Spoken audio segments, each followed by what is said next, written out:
I think just being someone who's a cis woman, which is someone who identifies with the gender they're given with at birth. I always explain that because a lot of people don't know what it means.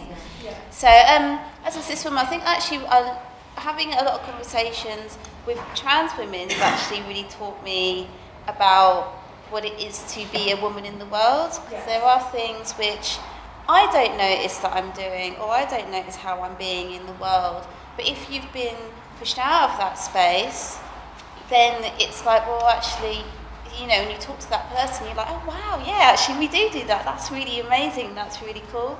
But what kind of things? I mean, things like, you know, some of the most sort of grounding, powerful experiences I've had have been in rooms of women. And there's something really special about that. I don't know what it is. It might be some sort of, I don't know, some sort of hippie thing. I don't know.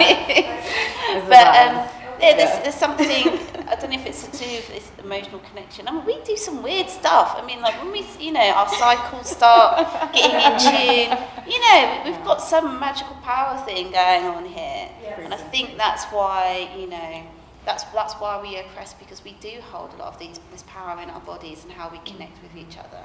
Yeah, and that kind of linked in a way to vulnerability. And recently I read a quote somewhere to say it takes years for a woman to unlearn what's been taught to them. And I think to reaching that stage, you have to have self-awareness of what womanhood means. And that, of course, connects with people on various individual levels. And I always find it very interesting that having a digital presence, so you say you have a Twitter account, for example, you add something, it's kind of, would you say this account, how can we tell is female, male, or whatever gender? I always find that quite interesting. But then people perform in a way with their words and images they share, and even in the digital sphere, I begin to sense this kind of expectation and behaviour of a woman, what that means. And I'm quite interested in your work, because a lot of it touches onto food. Yes. And yeah.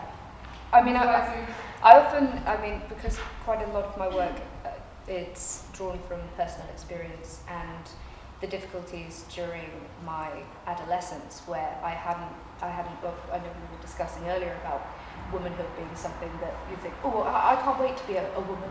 I can become a woman. And my sort of transition towards that was very turbulent, and I thought, well, how am I going to kind of function as a woman? And a lot of it was connected with aesthetics, and it was very kind of internalized. And I thought, well, you know, when it gets to a certain stage and you have to start thinking, okay, well, if this is how I function,